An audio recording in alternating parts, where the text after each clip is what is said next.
Holy shit.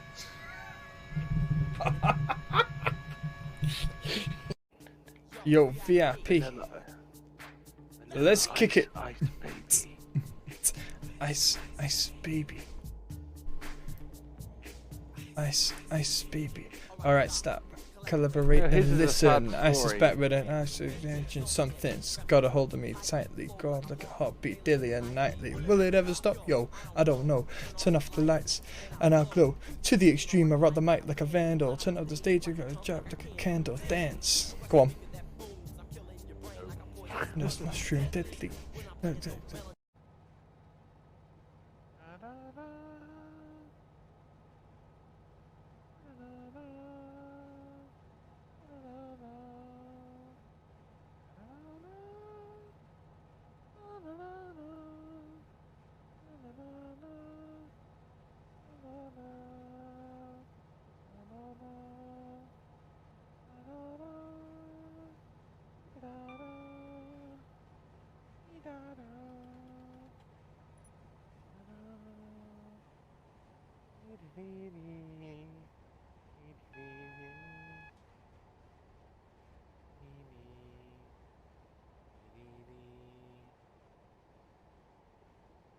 Coming up on my hometown.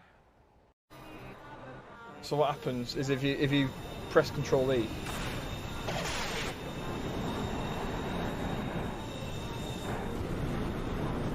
Yeah, that happens. Lands. Well then, let's. Ooh, hit the barrier. Hit the central res then. Danny. Stay in your lane. Otherwise, me and Rob will pinch you, and you will fall very far behind. I need to like slow down because I can't see where my lines are because I'm so like in front of. Sap emergency stop go. And literally, I would have been. There it is. I was gonna.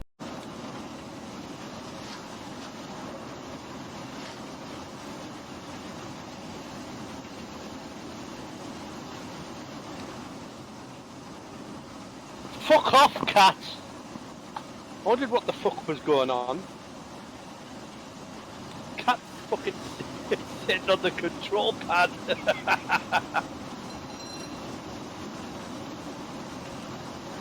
Road, but there you go. Oh, we have a new follow. I'll wait for the bot to tell me who that is. Did I miss a follow earlier as well? Don't know, but anyway, Ice Wallow, come 1, 2, 4, 5, welcome. Fab Diva's gonna go and That's a troll name. Oh, that is a troll. Oh, can we have that one gone, please?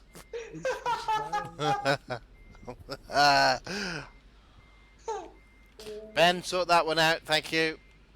Yeah, and better do it quickly before it gets out of hand. I just went past a place called Borat's Pizza. That was enough to make me laugh.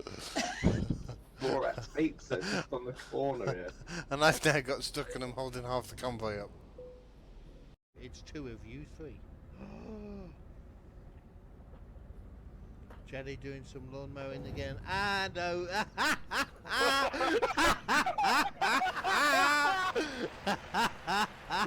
I saw that in my nose.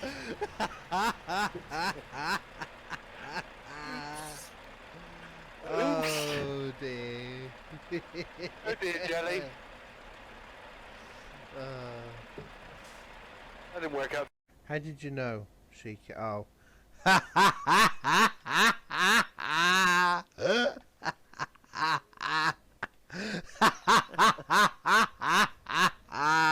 Funny. Oh dear.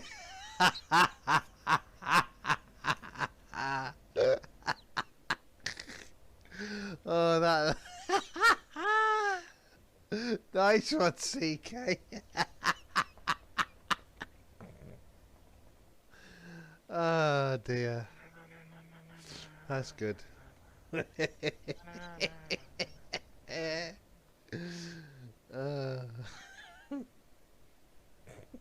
have I missed now? Nothing. That man's not really handling high-speed manoeuvring very well. I've seen him tap the barrier once. I mean, hit the barrier. Sorry. I have to purchase an emote with points. Oh, okay.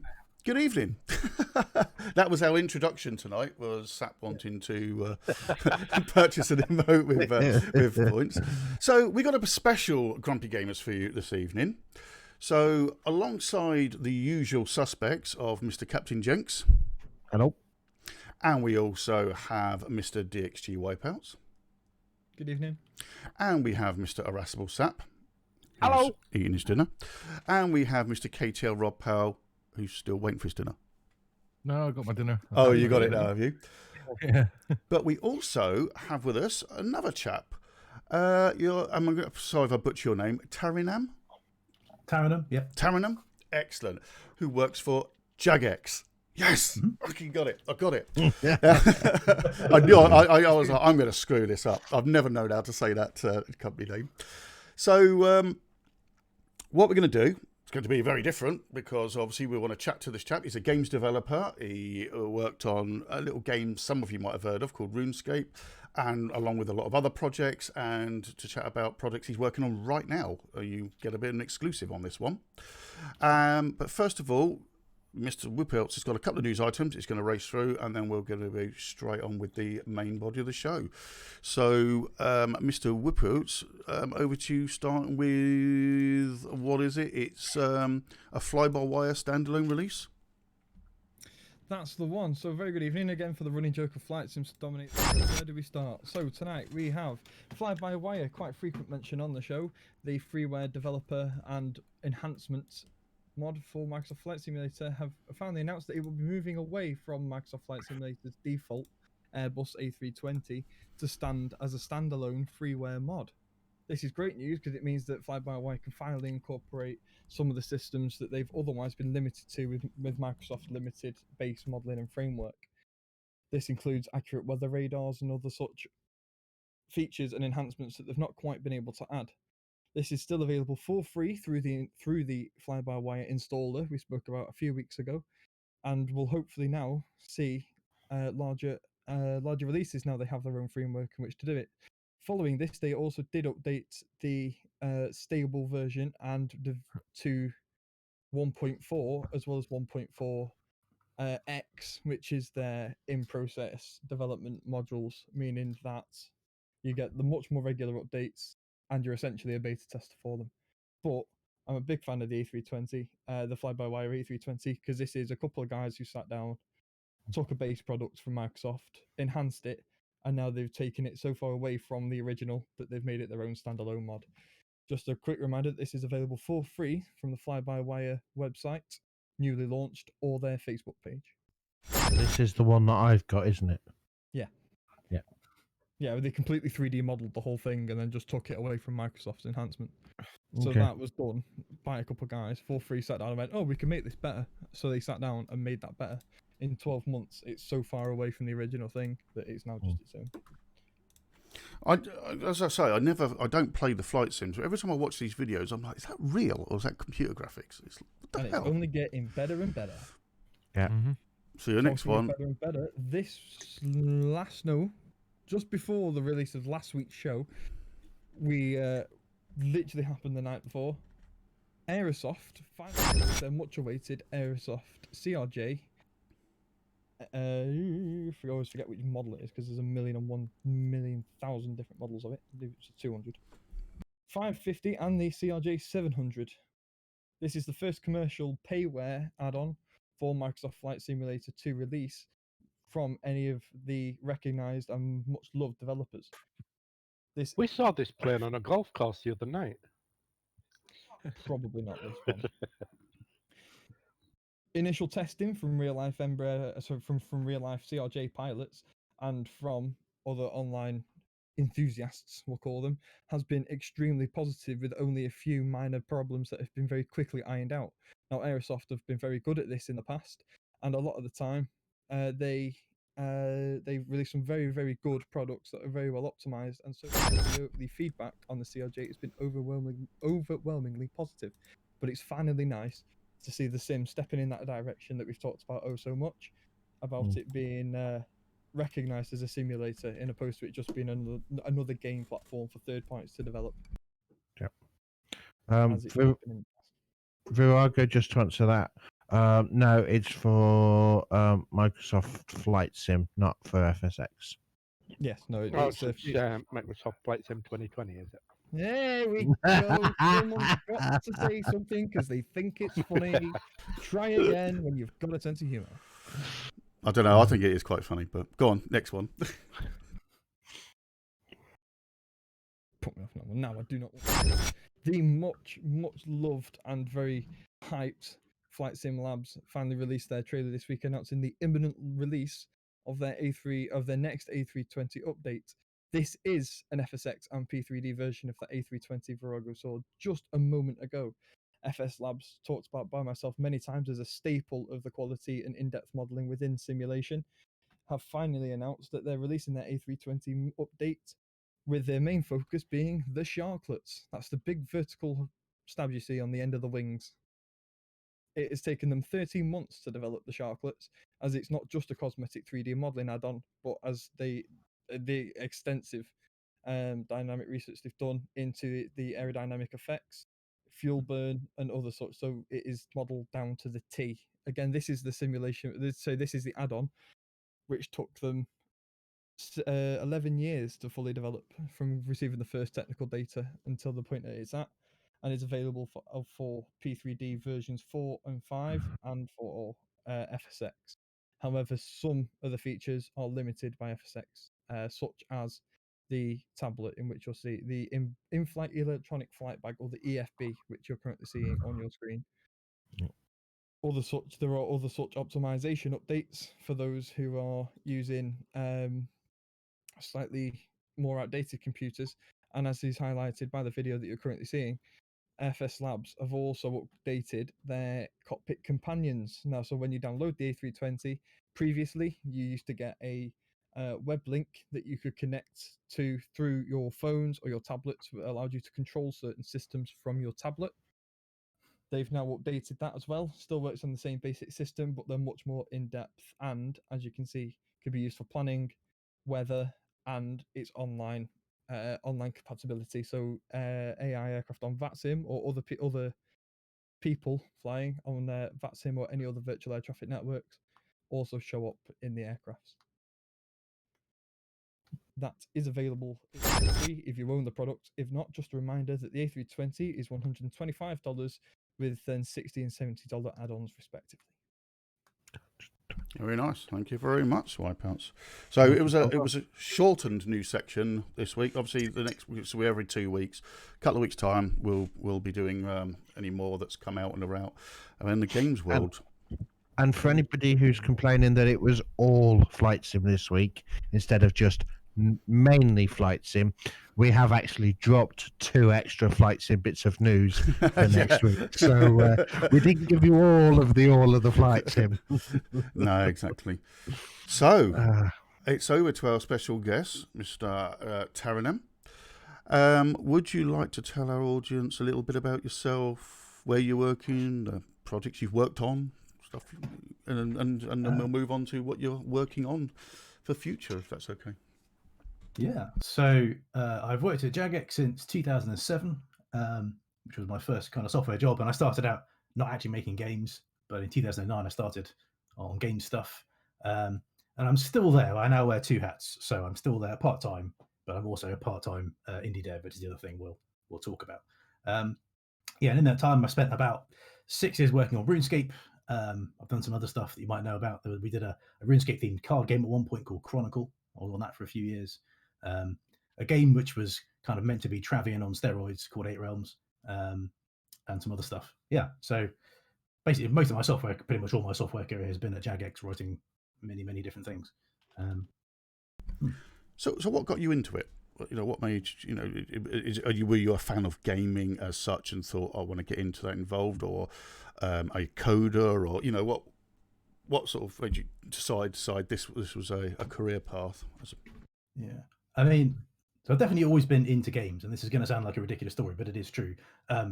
Pretty much my earliest memory is of playing games, because when I was tiny, my parents had an Acorn Electron, which was like a BBC Micro but less powerful, and my dad had the original Elite on it, and so sometime probably about, I don't know, 1985, I was sitting on his lap helping him, because whenever he wanted to fire a missile, I got to press the M key. And that is pretty much my earliest memory, as far as I can work out. It gets a bit hazy at that point, but I remember the original Elite. I started on the BBC. Is it the Master or the Micro? Whatever was around in like 1982, 83, whatever. The one with the red function keys. Yeah, that's the BBC B, probably. Yeah. I remember it was on 5.5-inch floppies. Yeah, well, I was on cassette. It was really, high powered. I mean, because the Acorn Electron was less powerful than the BBC Micro, the version of Elite was less complicated as well. There are only about 3 different ship types in it. Yeah, so I've always been into games, and I played that kind of thing far too much growing up. But there we are. When I went to university, I actually did an engineering degree, but I then got to do one computer science course in my third year. And went, I should have been doing this all along. This was a total. I should have been doing computer science. And so after university, I then ended up at Jagex. Writing, actually ended up in the department that did all the software that wasn't a game. So I started out writing like billing software and high school systems and that kind of thing, which was a bit less exciting. But after about 18 months, they let me have a crack at an actual game. So, well, I think part of the show that we do, and like a lot we were talking about this before the show, part of what we do is all about talking about how our kind of experiences were growing up, and the software, because of what I grew up with was very different to what Captain Jinx grew up with, to what Mozzie grew up with, and Zap and such. And there, people grow up with all sorts. But I think I can honestly, hand on heart, say I am the last of a generation that used to sit there holding part of a controller, like you said, then sitting on your dad's lap pressing a button to fire a missile, and because people just don't do that anymore. They feel, with people growing up, it's all either on there or it's on a PC, it's on a sole device. I don't think you will very much find people sharing consoles almost, or split screening. You find now a lot of games don't have split screen functions and stuff anymore because no one really does it. It's just not something it's something that's grown out of people, I suppose, as technologies evolved. Other than Mario Karts, I think Mario Karts will still always be the big split screen. Well, I think Nintendo in total, and Nintendo still have that family orientation with their consoles, where we've got the Switch, and that's the one machine myself and my daughter will play games together. Playing Splatoon or whatever. Because they still got that group sort of mentality, which is good. I'm glad someone still got it in that respect. Yeah, because like you say, a lot of games are online now, aren't they? Everyone else moving away from it. How what the kind of future of that will be? It'll be the kind of minority future, if you like. But we hope to see that carrying on forward, because that's a little bit of our nostalgic childhood that people want to kind of cling on to. I mean, you do get. I mean, particularly for indies, like making like local co-op or local multiplayer is just a lot easier to do than making like a full online MMO. And so you get there are still small games out there which are doing split screen stuff or co-op stuff, because that's much more achievable when you've got a small team. And you get you just don't get that feeling like playing COD Online with a headset is fine, but like when people are around on the sofa with you, it's a different feel. It's worth keeping, and I think there'll always be a market for it because it gives you that feeling. Do you think then, going on from that actually there's a slight niche in the market? Because, I mean, when I was a kid, it was board games, and after dinner, you get round, you get your Monopoly set out. 4 hours later, somebody would throw the board across the room because they... but that was kind of like what we did as families. And now that we're moving into this technological... Well, we're in the technological age, but everybody's on phones, everybody's doing this, that, the other. Do you actually think that there could be a niche for that type of game that brings people down with their phones, with their consoles, so that they can play as a family, and that would become the new family time if somebody was to tap into that? Yeah, I mean, lots of like really big companies have tried to work out how can we keep people paying us over time for one game and get them locked in, but not everyone's doing that. Not everyone has the. I mean, that takes quite a lot of manpower to do that anyway. But nobody wants that experience, and people will always be catering to them. It's not, Yeah. You're not gonna, you're not gonna make the next Fortnite with it, but there's a market there. So, in your time developing, how have you seen games changing over the years? And do you think that what we play is driven by consumer wants and expectations, or what's handed to us by software companies? Oh, it's quite a deep one. Sorry. For quite you had your coffee for tea. I mean, what you can do on a phone is massively different to what it was, 20 years ago. So there's a whole thing opened up there, which just wasn't possible until we had iPhones and stuff. So obviously, then people have then flooded to fill that, and now it's hard for anybody to get noticed on the App Store because there's so many people doing it. That's one big change, and also the whole that you got the whole free to play thing where people are monetizing games very differently, and the whole kind of like pay me up front model is still around, but there are others. Sorry, what was the rest of your question? Well, because obviously games have changed over the years and that, and I think you've almost answered that really, that it's more what we're given by software companies and what's come out rather than what, do you as a developer have to almost second guess what the buying public will want, or is it a case of, well, actually they don't know what they want until we show it to them, and here's our new product? And I think like the big publishers want something they can bank. If they can just churn out, more FIFA, more COD, and it's a formula and it works, they'll keep doing that as long as it works because it's money in the bank at that point. And so there's less appetite for risk among some people, but some people are still out there doing wacky stuff. It just doesn't always work out. Look at No Man's Sky. You promised didn't quite. It's got a lot better than it was. They fixed a lot of things with it. But they went out there and did something that everybody went, "Wow, this is not a thing we've had before. We're keen on this." So I mean, some of the big players are just trying to shovel stuff out the door, but not everyone's doing that. And gamers appreciate innovation when it's done well, so it's not going to disappear, I don't think. It's interesting you talk about monetization.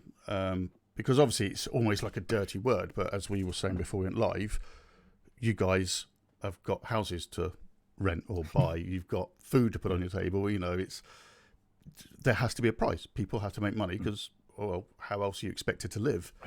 And I think a freemium or whatever they call them these days game probably would make more money in the long term, wouldn't it, for a company for a game than pay up front, I guess, because when you got to pay up front, we've bought it and that's it.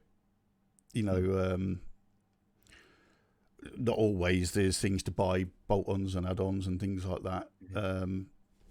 Whereas obviously with a freemium, there is a potential constant money coming in, isn't there? Look at Star Trek Online. The downside with it is that if you're paying up front, everybody's paid you a fixed amount. Whereas with freemium stuff, almost nobody's paying you. Like 90-something% of your player base will never give you any money. And you're then actually relying on the people who spend big, and they're the ones who bring it, make it profitable. And you sort of need the people who never spend, A, because you don't know who's going to spend until they turn up, but also they then interact with people who are spending. So it's very heavily skewed into a small section of your users, the people who are actually paying for the game. It's a weird sort of ecosystem. But are there any, as a developer, are there any kind of case studies of anything that really makes you stand out and say, wow, that's different? Because there are obviously some franchises which must be worth billions. So if you look at some of EA stuff and the way that they market their like FIFA packs and the fact that they can release one every year with different changes instead of just updating the one they've got, and there's so many microtransactions and all sorts of monetization aspects in it. And then of course you've got recently within the last 12-16 months you've started seeing seasons and loot crates, that kind of stuff, more and more stuff coming. Has there ever been anything that's come out that's made you kind of stand back, look at it and go, wow, that's quite a different way of doing it, that's a very innovative way of doing it? doing monetization. Well, anything. That's or anything. Like you said, No Man's Sky. I've used No Man's Sky a few times on the show as a case study of not only how to deal with that initial launch and what Happy Games did when they weren't immediate. They didn't really have a media team, did they? They just got their head downs and it's really rocketed skywards. And such, but are there any kind of development case studies out there for anything that you could sit there now and say that was a piece of genius? I love the fact that CCP and Make Eve employ an economist because they want to keep tabs on how the in-game economy is working. And they genuinely have a fully paid up economist, possibly. Yeah, it literally there. I remember reading an article about that. Their in-game economy so closely mirrors real-world economy that actual PhD students and stuff play the game to study it. Yeah, I think It's also amazing. CCP is an Icelandic company. I think the economy of Eve is bigger than the economy of Iceland, which is quite something. Wow. It's not hard. Yeah, I think that's true. That may be a piece of internet rumor, but yeah, it's. So I'm I've sure got a there'll be question. stats on it somewhere. I've got a question. As a developer yourself, have you experienced this current culture we seem to be moving into, where it's the board of directors make all the decisions, and we're getting unfinished games on release, full of bugs? As a developer, how does that make you feel, stuck in the middle? Are you thinking about stuff like Cyberpunk and that kind of thing? Or... I think that's exactly what. Did you know? The developers, for a fact, the developers want to make the best game possible and to make it bug free. But for a fact, because of how it's come out as just a bag of fucking spanners, that it's the boardroom have had the say. How does it feel? You've got to be very careful. I totally understand. I think it's a disclaimer to chat that anything like this has got to be made with utmost courtesy, because this is someone's profession. So talking about it, there are some things we might have to dip around. Yeah, I mean, obviously nobody wants to release a buggy game. The developers don't want to. I mean, the board directors don't really want to either, but they've got different set of priorities where they'll choose that over something else. I mean, it's frustrating as a player. It's frustrating as a dev. It's the thing I find more frustrating, and you've probably seen a lot of industry backlash, is all of the crunch time that people are put through, having to work crazy hours. Particularly because actually the studies have been done that show that crunch doesn't work, because you get people who are really tired and are working more hours but doing less work and doing work worse. Yeah, productivity is through the floor. Yeah, and that is just a failure of management. Doing it that way just doesn't work. And then the reason I asked is because if it was me in your place, I would feel so gutted. Like if I'd worked so hard on something and then all you see is just like customers just like bad mouthing the product over and over. Oh, look at DTG in the West Coast Mainline South. Yeah, I mean, Union Jack, and thank you by the way, Jack, for doing the shout outs and that. It's probably right about the investors, and it's probably, I would have guessed, affects bigger companies rather than small. The ones that have, especially ones that have PLCs now, got shareholders and things. Because, working myself for a large company like some of us do in here that have, investors and shareholders. My entire existence in that company is to get a good return for the investors, for the shareholders. It's as simple as that, isn't it? That's capitalism in action. But then I also think that it's a very fine game, because actually if you release a good game as soon as it's ready, then shares go up because people are buying from the company. But if actually you get that wrong, you can actually cause shares to fall. So I think that there is this group of people that make decisions that affect all of that without actually sitting down sometimes and thinking, well, is it ready for release in some state?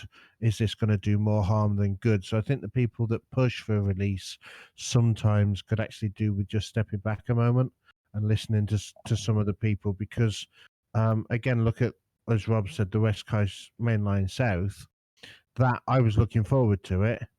and yet I never actually bought it because the initial reviews were negative, and it put me off, and I never actually went out and got it. So, is that something that comes into this bigger picture that's outside of the boardroom, outside of the developers, and actually it is a much more complex thing than just one or two people. I think Jack's got a point there as well about troll nature of where we are now with social media. Yeah. I mean, I'm not going to talk about any particular game, but I'm pretty sure we've all played games where people have absolutely bad-mouthed them and everything else, and they've been on social media having their rants, and you play it and you think, well, what's wrong with this? It's a great game. Some of us are guilty of it as well. I mean, I know for a fact I am. I mean, AP put in some hard work to change this sausage clouds, and immediately I just picked up on the said, oh yeah, it's cock and bollock clouds. Changed from sausages to cock and bollocks. No, so just definitely. To go back to the previous point there, yes, you are right. By about a third, the EVE Online economy is larger than Iceland's by about a third. Yeah. No, well, I've got a question. Go on, Rob. What's the favorite? What's your most favorite project you've worked on, either independently or with Jagex, and why? So I think the most fun I'm having at the moment is making Hexahedra, which is my indie game, because I'm kind of living the game dev dream. I'm making the game I want to play, and it's I can do the game design, I can do the coding. I can't do the art. I'm paying other people to do that, but because I can just sit here and sort of realize a dream. I had to make sure it was quite a self-contained dream. I didn't, if I set out to make Skyrim, but that is absolutely the most fun I've had. You'd be my best friend if you made Skyrim too. I'll get back to you in about 2150. Yeah, in a while. So that's as far as I'm concerned, living the game dev dream. Is that the advantage then? Sorry, of being a game dev is the fact that you can literally make the game that you want to play. You've got that freedom to do that. Yeah, I mean, obviously working a team is great because you can get something much bigger done. But I've got a vision of what I want to make, and I can see it through, which is just very satisfying. So the most fun I've had at Jagex was making Chronicle, which was a RuneScape themed card game, which sounds like it's going to be a Hearthstone knockoff, and it wasn't. But unfortunately, it wasn't successful either. Because they had a prototype was made, and that was sort of greenlit, and then once that happened, I came in to sort of lead the server side development, and so I sort of designed how the stuff was going to work. And 2 years later, we launched it, and that was like, oh yes, the thing I designed is now out in the world. And I got to watch it go through development and actually start working, and all the bits fell into place, and that was job satisfaction right there. But doing an indie game, I'm doing that, but I'm doing it to all aspects of the game, which is just a lot of fun. So we're going to see a preview of this game later, aren't we? You're going to be sharing the screen and having a talk about it. When is this likely to be available, and on what platforms? How will people be able to get hold of this? Will it be on Steam or any other platforms? Or so it'll be on Steam. It'll be on itch. It might be on GOG if they'll, that's a curated thing. You can't just on Steam. Anybody can put a game on Steam. You just pay them $100 and you're off. But the other ones are all a bit more curated, apart from itch. And I'm hoping it'll be PC, Mac, and Linux. I'll probably have to actually buy a Mac to make that work, but there we are. More Linux games, please. More Linux games. Yeah. I mean, it's not as easy as just pressing a button in Unity, but because Unity is a cross-platform engine, a lot of the hard work is done. But there's always the other 20% of the work that takes the other 80% of the time, as they say. But hopefully, all being well, it'll be out by the end of this year. Although if the dates slip, then I'll be into competing with every AAA game releasing at Christmas, which is a terrible idea. So I may have to avoid that. But I'm hoping there'll be a demo in a couple of months on Steam. So excellent. I mean, you mentioned Unity there, and that you're building the game in Unity. One massive game that springs to mind that's a standout success from that engine, despite having problems early on in Unity's early life, is Kerbal Space Program. Oh yeah, because that of course is on the Unity engine, and they once the Unity finally got everything up to scratch, and 64-bit edition worked on Windows, I never looked back. But I actually, a few years back, had a separate Linux install just so I could play the 64-bit version of Kerbal Space Program, because it worked. The 64-bit version worked on Linux; it wouldn't work on Windows. Okay. Yeah, So- I mean, there was a weird problem that Unity had for a long time, which is that they were using. So, in order to make the whole C# thing work, they're using something called Mono, which is a re-implementation of all the Microsoft stuff, but to be cross-platform, because obviously .NET is a Microsoft thing. But they were using a very old version of Mono, and the Mono Foundation wanted to charge them an absolute fortune to update to the latest versions. So it may have been related to that, I don't know. But eventually they then, well, I think they went with .NET Core instead, because Microsoft decided, oh, it's open source C#, and make some open source libraries for it. So that kind of went away. But I'm not entirely sure the history of Unity on that, but certainly at one point they were held up by the fact that they couldn't upgrade the version of Mono, which led to all kinds of hilarious things like really out-of-date encryption in Unity games because they couldn't get TLS 1.2 working. But anyway, that's a technical thing. But there we go. I think there isn't. It's obviously you've had the chance to start from scratch, from the base down, nothing. Now, whenever I've learned, I've never, and I'm not even going to pretend to do anything anywhere near as complicated. I couldn't. I don't have the computer intellect to do it. But whenever I've done scenery or 3D implementation into games or into Sims or into certain assets that have then imported into Sims and such, you always get an option of several ways to do it. So, like for example, you starting your development of your game, you got to sit there and choose which engine, or was it not that easy? Did you have a choice of which engine to start with, or was there any that kind of almost drove you away because it wasn't for small indie devs, or what was it like? Kind of picking out what you needed to start, how you sorted all out.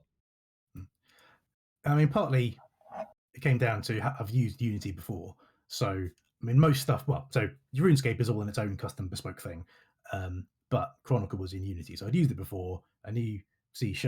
My C# was much better than my C++, which is what Unreal uses.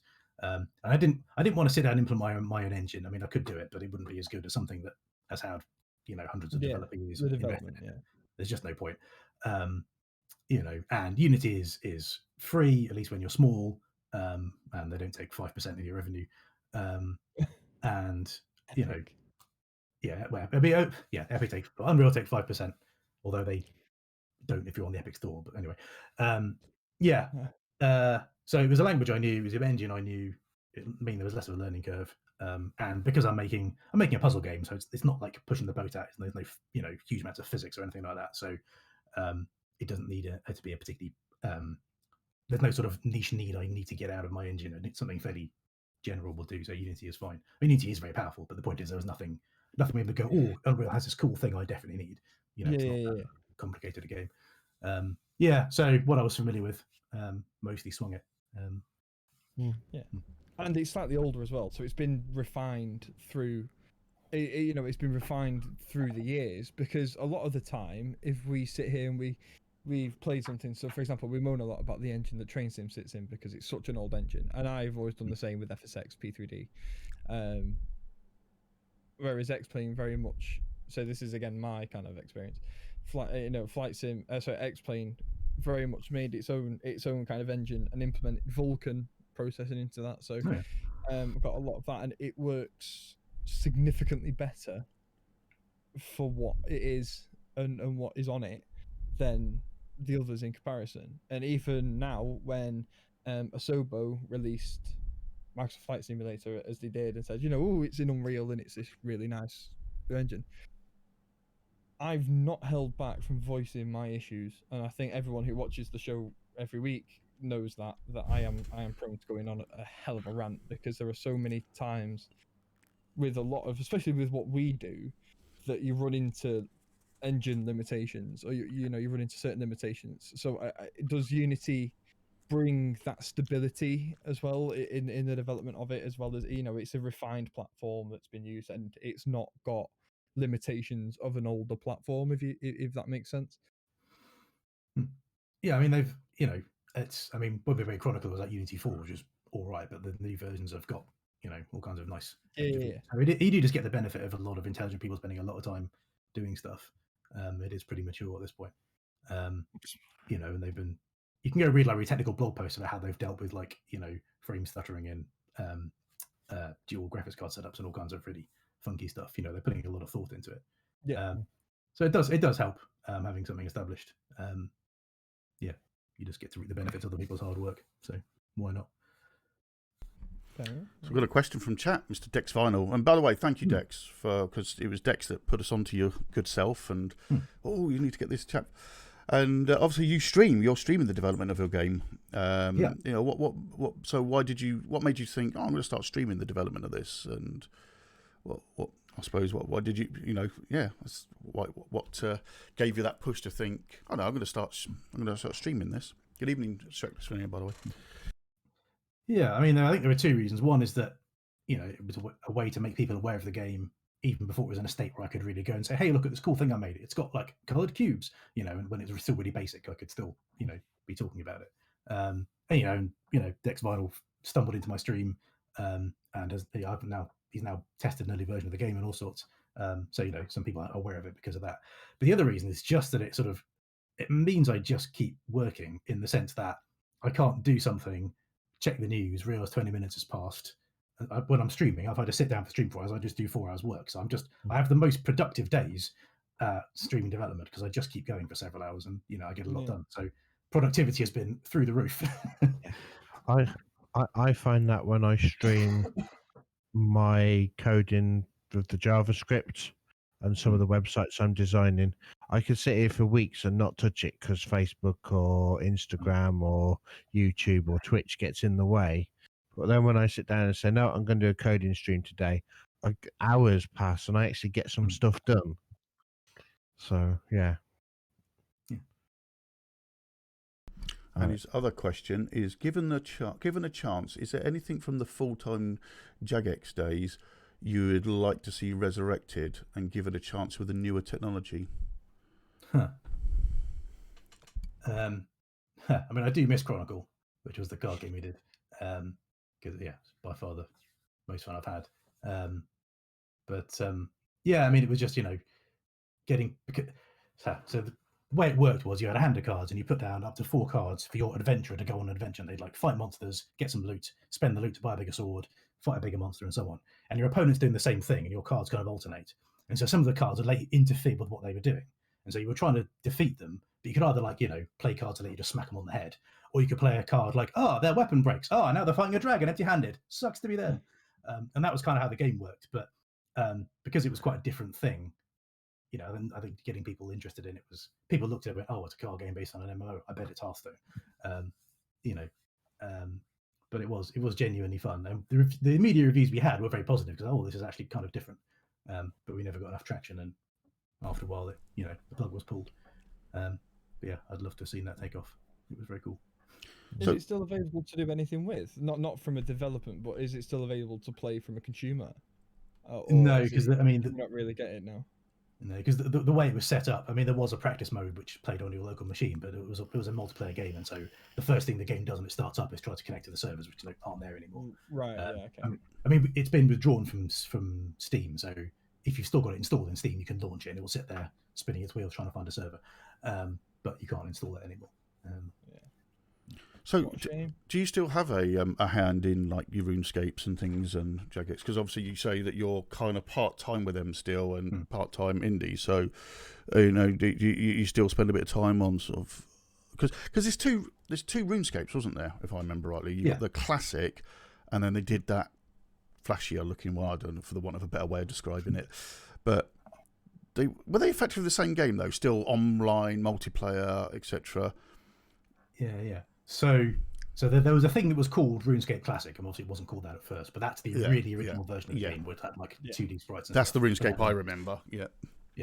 But then we launched what was called at the time RuneScape 2, and that's the version which, if you just go to runescape.com and play the game, that's what you play. And then there's old school RuneScape, which is a version we launched in 2013 that was off a backup tape that had been made in 2007. So as RuneScape had changed over the years, like some players were really into it. Some players kind of harked back to what they thought was the golden era of about 2007, 2008. And so when we realized we had this backup tape, we'd practically found it in a drawer. We could actually bring back the version that people are a bit nostalgic for. And we launched it not knowing whether it would be popular or not, but it took off, so we're still doing it. And so that one has changed very little. In fact, everything has to go through a poll. So unless it's like a bug fix or something, 75% of players have to agree that it should go in the game before it goes in the game. So it changes in a very controlled way, as far as the players are concerned. Yeah, they're in the driving seat. I mean, obviously they don't propose stuff, we do, but they get to decide what goes in and what doesn't. So you've then got what Jagex developers often call it RuneScape 3. It's not really called that anymore. It's supposed to just be RuneScape. But RS3 is the kind of shiny version with the native C++ clients and lots of HDR and depth of field and that kind of thing. And old school is very much looks like the game as it did in 2007 with people with 2 polygons for a face and that kind of thing. Yeah. So that I was going to ask that. So that's why RuneScape Classic, or whatever we call it, exists. Then it was they put it back on to say, is there any traction on this?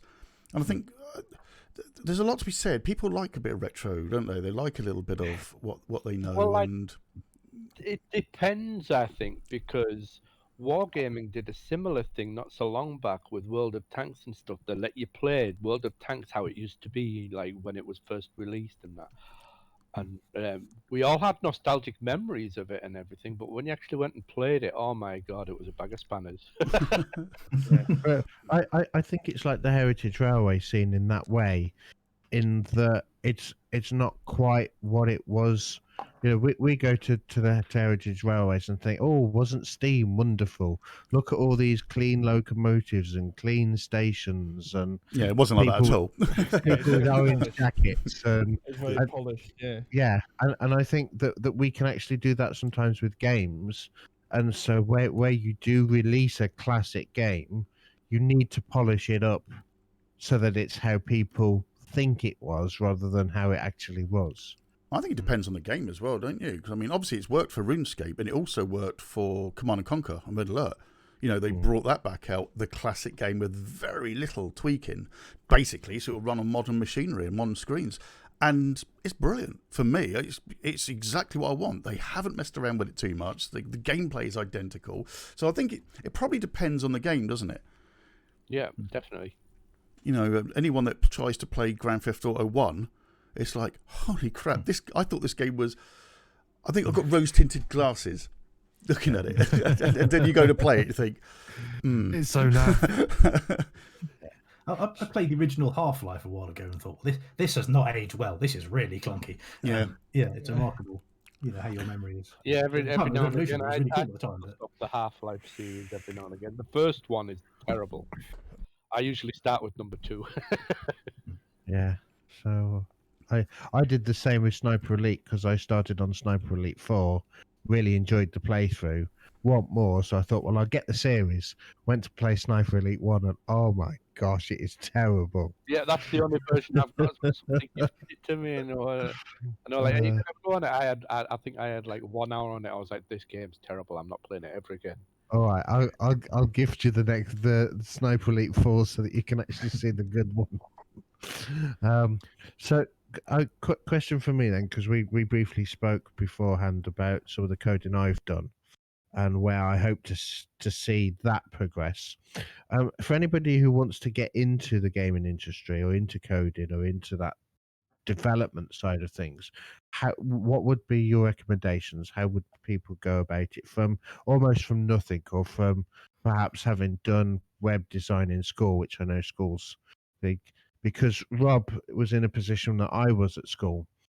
When I came up for my choices, I was told to take IT because there was no career in coding. That's what I was told. And like an idiot, I listened, and I lost the interest that I'd had in coding because the ICT was boring. It took me a long time to get. It took me a long time to get back. I think Train Sim was the thing that dragged me back in. With again going back to the Lewis script, and then playing around with some of the Unity games I've got, looking at their DLLs with it being written in C#. I could take the basics that I got from Lewis of how a script should look. I could go in and look at the function in C# and go, actually, I understand what that's referencing. And I'd go and look at the thing it was referencing and go, oh, so that's what that does. So would you say that today the industry is in a better position where, because coding has become such a big industry. I know it's big in the UK. I can't remember the exact figures, but I know that the game developing companies we've got in this country are input quite a bit into the economy. It's still a growth industry as well. Would you say it's easier nowadays to get into coding if you're interested in it than it was, say, 15, 20 years ago? I mean, if you just want, if it doesn't just learning to code, you've got stuff like Code Academy and any number of websites that will take you through a course and give you lots of exercises and kind of give you lots of nice shiny badges and achievements and stuff. So just learning to code kind of without much sort of support from anybody is much easier, I think. In terms of like starting from scratch making games, like you can actually do a surprising amount with Unreal blueprints. So if you're there are people out there who are sort of indie devs who are primarily artists who can sort of put their game together, and you might look at the blueprints on the screen and go, my goodness me, that's a bit of a mess because they've wired it all up in blueprints, but it is doable. So you can do quite a lot without actually having to know much about coding. But particularly because C++ is by modern standards really quite clunky. So depending on what you want to do, you could probably go a long way without actually getting too much into coding if you went that route. Yeah, I mean, it is a big industry. I think it's, I think they say that the games industry is, in terms of economic sort of spending, is bigger than films and music put together. So yeah, it's a big industry. So there's, there will be openings. Well, you can see why. You can see why it's bigger than like Hollywood and stuff like that. Is because, in a game you can get actually involved in a story rather than sitting watching it. So that's the appeal, isn't it? And if someone's actually doing like a game dev degree, which is a thing that exists now, which didn't exist 20 years ago, then there are then sort of routes, people trying to try and get you into a games job, and there are things like Transfuser, which is like an incubator for people who want to start up an indie studio once they've left university. So there are ways in. I don't know how many companies are doing graduate schemes these days. Like Jagex had one for one, doesn't anymore. So if you're doing a dedicated course for that, there are then sort of routes into the industry. Universities have game dev courses will get people into for like a careers day and that kind of thing. If you're sort of not doing that as a degree and you want to get into games, then things are going to be a bit tougher. But I think, I mean, depending on what aspect you want to get into, learning to code is perhaps the way to start. But a lot of game jobs that aren't coding jobs, art jobs, design jobs, that kind of thing. So I'd say that it's fair to say the educational authorities have started taking coding a bit more seriously, because as you say, there's degrees now, and it's probably taken a lot more, because it's not just games coding either. I mean, the company I work for, there are .NET devs, there's other programming devs, and so encoding devs for writing our bits and pieces on our company. So it's not even just games either, is it? I'm assuming if you know a language, whether you're using it to produce a game or a rivalry to Dropbox or whatever. Coding is coding, isn't it? I'm guessing in my simple head. I mean, as ever, if you want to make a lot of money, learn to code and then go and work for a bank. Yes. That's where the real money is. If that's how you're so inclined, you can get coding jobs all over the place. Because so much stuff is digitized. I mean, the Internet of Things may not necessarily be a force for good. It can all go very badly, but stuff is getting computers in it all over the place. So we got Free Willy in chat, and he's one of our Friday hosts who lives and breathes RuneScape still. Very excited when he found out you were gonna be here on the show. I think he's trying to get you to actually lay down what's better here. He's put there is the best, which is OSRS and RS3, which is, and I'm guessing he's trying to get you to make a decision on different versions of RS, which is best. And I bet they've both got their own strengths, but I mean they are. They are doing different things at this point, which is why it was worth bringing Old School back, because it was sufficiently different from where RuneScape had ended up. I mean, one piece of publicly verifiable information is there are more people play Old School than play RuneScape, so it's the more popular of the two. Really? Wow. And Yeah, I mean, so I play RuneScape kind of on and off because it is quite grindy. I'll sort of play it for a bit and then kind of go, maybe I'll do something else. But also for a few months I'll play it quite a lot and then I'll kind of put it down. So I've not played it in about 6 months at this point. But it's RuneScape I play partly because when Old School came out, I thought I don't really want to start from scratch again. Like having two accounts just seems like it's just twice as much work as having one account. So I stuck with RuneScape. But So if you're playing a game, like okay, so you've had your hand in RuneScape. You've done some of that work involved there. When you're playing the game, are you playing it like we would play the game, or are you seeing things in the game? And the reason why I say that is, I play bass. I'm a bit of a scuff musician, as he's know. But when you've been playing music, whether it's guitar and stuff, you don't quite listen to music the same ever again. As I play bass, I listen to bass lines. Do you get that with games? Are you watching out for things that we might not even notice?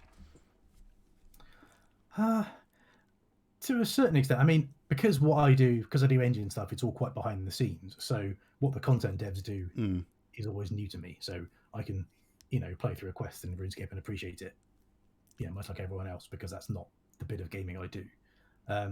But yeah, there is a certain amount of like, oh, have they done that? Oh, a depth of field effect, that's quite swanky, and that kind of, that's an expensive shader, that kind of thing. So yeah, you do kind of, it's always ticking over in the back of your head, I guess. Yeah. But I think actually, odd enough, when I started at Jagex, I was doing that all the time. But to a certain extent, I've kind of learned how to switch off and just like, I'm not at work. It's okay. I can just enjoy this for what it is, and that's okay.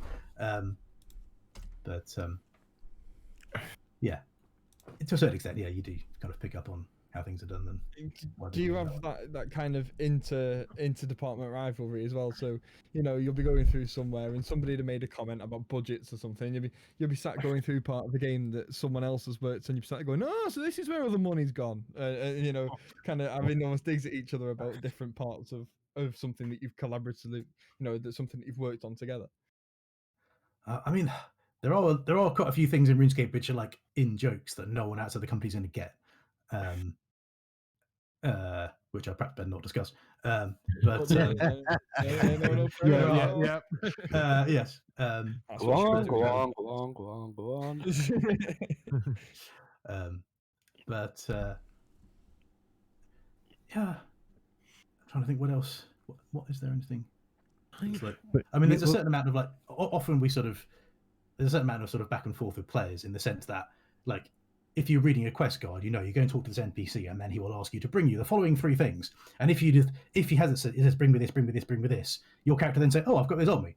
What? You were just carrying them around with you? Yeah, you'd be surprised how often that happens. We've got this bit of dialogue. Players have read a guide, they know what's coming, and we kind of have that sort of nod and a wink with them. Also, are there? I know you probably won't spoil them, but are there Easter eggs in the games that you kind of know about, or you guys know about, obviously because you're in Jagex, but they're there for the players to find? Great minds, Mozzie, exactly what. Yeah. The last bit sort of led me to Easter eggs. Yeah. We have done a few things that have been like almost like treasure hunts in the game, and there's a thing in Old School called Crack the Clue, which had like an actual prize and stuff, which had lots of hints in the game. But there is more sort of subtle stuff than that. There's like, if you give this item to a particular NPC, they'll give you some random dialogue and give you another item, and then players had to work out who to give that one to. And there was a whole like sequence of like giving weird random items to random NPCs for results and that kind of thing. There's also, for anyone who plays RuneScape rather than Old School, I know what the mysterious perk does, and I'm not going to tell you. You can upgrade items to give them various perks, and one of them is mysterious, and no one knows what it does. It's got an NDA on it. So I'm not going to say. Not going to spoil that gag. Free Willy's, that's it. Free Willy's going to be lobbing himself out the window next. You don't know what you've just done, but he's got your IP. He plays Old School, so he doesn't care. There's no invention in Old School because the skill. You need Jackers are. So do you code more game mechanics? So, I mean, engine stuff is quite a long way sort of back. So, like the last big thing I did was, so RuneScape has an achievement system built into it, but originally it was all implemented in RuneScript is the language that the content devs use. So the engine itself was written in Java, and there's a scripting language they can use to make stuff happen. And they'd written this entire thing in RuneScript, and it was really unwieldy. It was an impressive achievement, but because they'd had to use the scripting language, it wasn't very fast and it was very hard to maintain. So what I did was I made the concept-driven achievement a thing that the actual engine understood kind of natively, and they could then say, rather than have to check a whole load of variables and have these massive, if you know what programming is, if you know what a switch statement is in programming, like they had switch statements with 4,000 entries because there were 4,000 achievements. It was a real mess, and they've been able to get rid of all of that now because I sort of made an achievement a thing that is a thing that the engine understands. So that's the kind of thing I do. So I'm mostly supporting them to make stuff that players actually want. Yeah, so it's sort of, yeah, I mean, it meant that it runs a lot quicker because the scripting language itself, because it runs on top of the engine, there's an overhead to every script command is many lines of Java that it can execute it. But also it's just much more maintainable for the content guys because the whole load of stuff, the huge data structures they built up could just go away. So it's a win-win all around, really. So Union Jack said, so compatibility in core stuff. And Free Woody said, one small favour was a great quest. So I was talking about giving random items to random people. One small favour is basically somebody asks you to do something very simple and you need to go and talk to someone else. And they say, oh yeah, just do me one small thing. And then basically you end up crossing the entire RuneScape world and back again over the course of this. Oh, through one small favours. For one small favour. So it's and like there are a few other quests later on where the player appears to have almost got PTSD from doing one small favour. If you sort of look at their dialogue, when someone says, "Could you just do this for me?" they sort of panic. I know exactly what you mean because they used to do the little thing, didn't they? In the little 3D models and stuff. Did I know exactly what you? Yeah.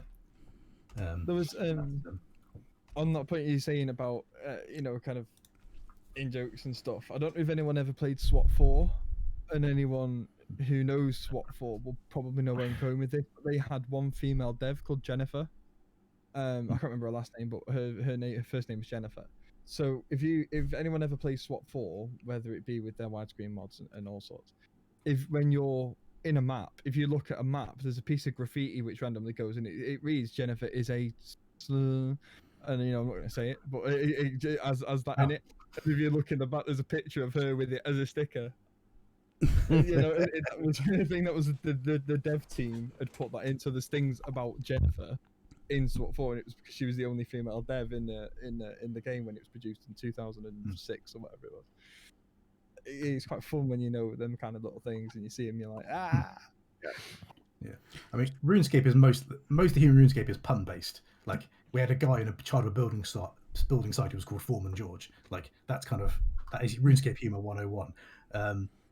Puns on various things and lots of silly humor. Yeah. So remember, chat. It's quite charming in its way. The RuneScape team. It's very gentle and sort of yeah. child friendly. Well, a lot of kids. Just quickly, remember, guys, if you want to put in questions, do it, and please give Tarrenam a follow. He is a streamer as well, and we're going to keep posting up link.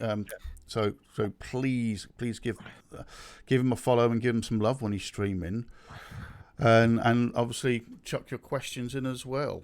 So do we want to move on to the meat and potatoes of this then? Yeah. So you're working on another game, aren't you? A new game. Do you want to tell us a little bit about it then? Yeah, so I'm making a puzzle game, which is in the same kind of vein of if you play things like Space Chem or Opus Magnum, that kind of like problem-solving game where you set up something to solve a level and kind of watch it run out and tweak it, that kind of thing. That's what I'm working on. I'm very deliberately not making a multiplayer game because after doing that for 10 years, I know it's an awful lot of work and there's only one of me. So I'm making a kind of a relatively tightly scoped game. But it's that kind of thing. So you're in charge of a factory. It makes cubes. Let me share my screen. I was going to say, by all means, if you wish to share up, I can bring it up for the chat to see. There we go, and that should now be yes. That's up. Cool. Great.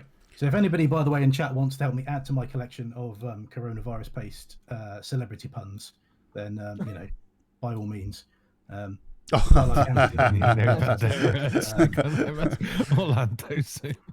Great.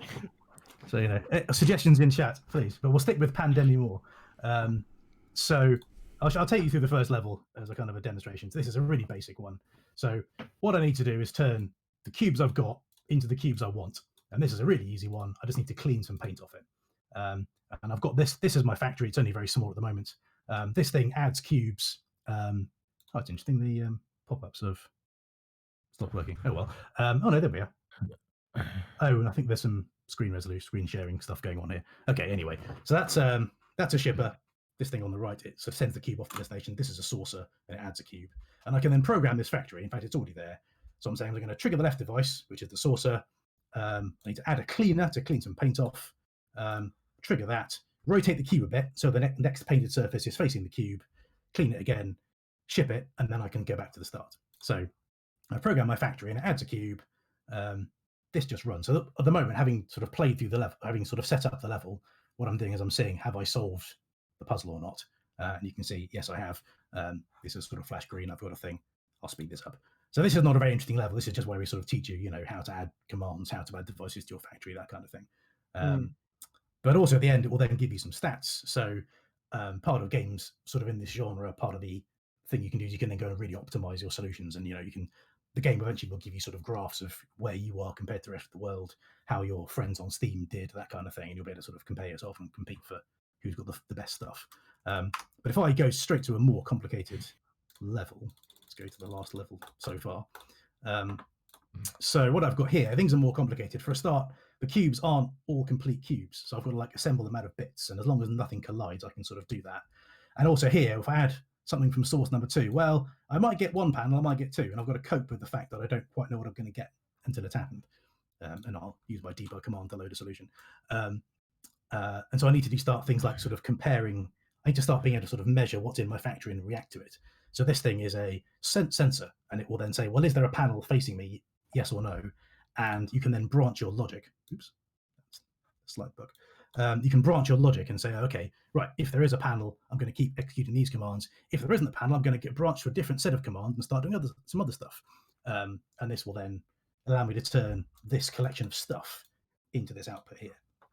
I've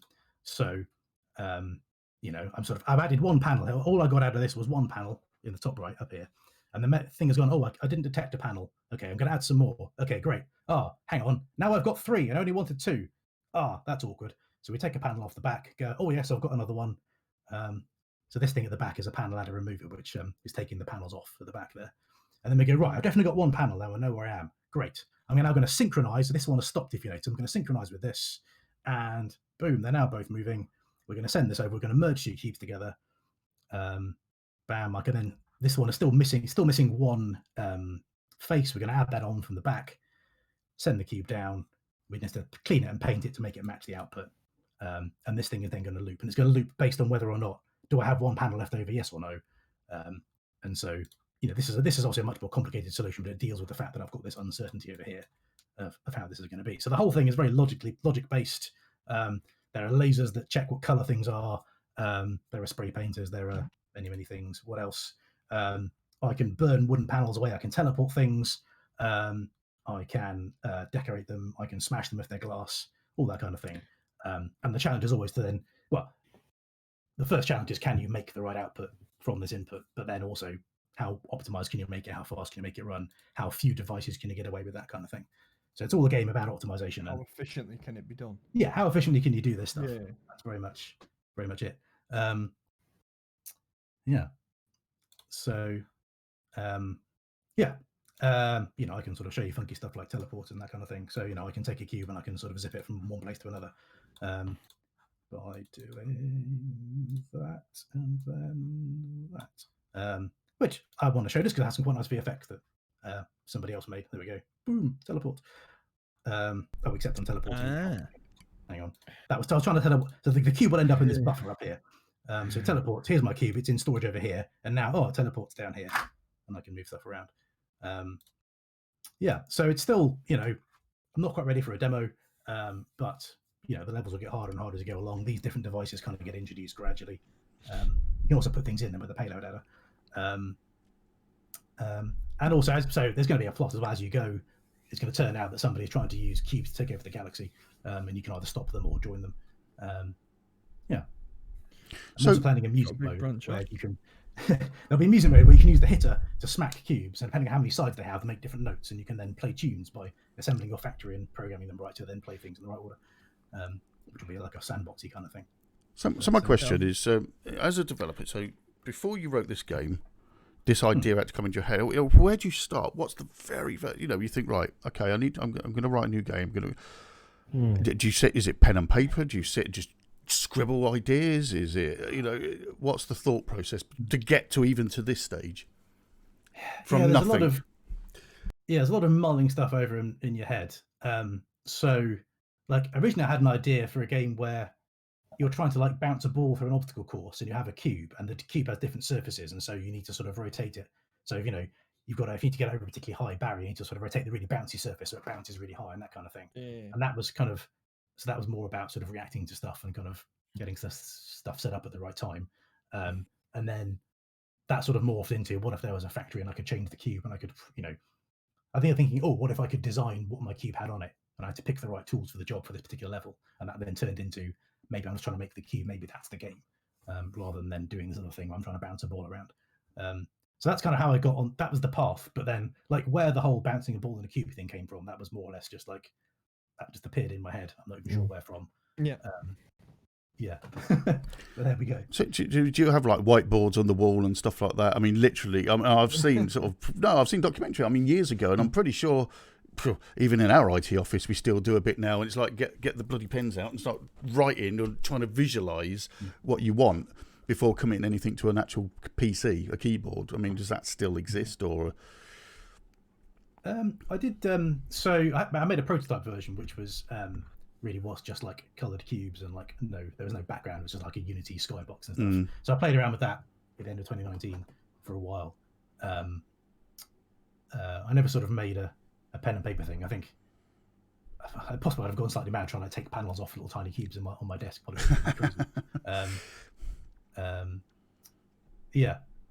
I do have a massive whiteboard of hang on, got my camera here. So I've got a post-its. Yes. There you go. There you go. So there is also a spreadsheet, but the reason I have the post-its is something I discovered at Jagex, because when you finish something, being able to stick a post-it about what you did on a big spike is really satisfying. Yep. So every post-it comes off and they get stuck on the spike, which is a nice sort of celebration. So there's a bit of cardboard for 2021.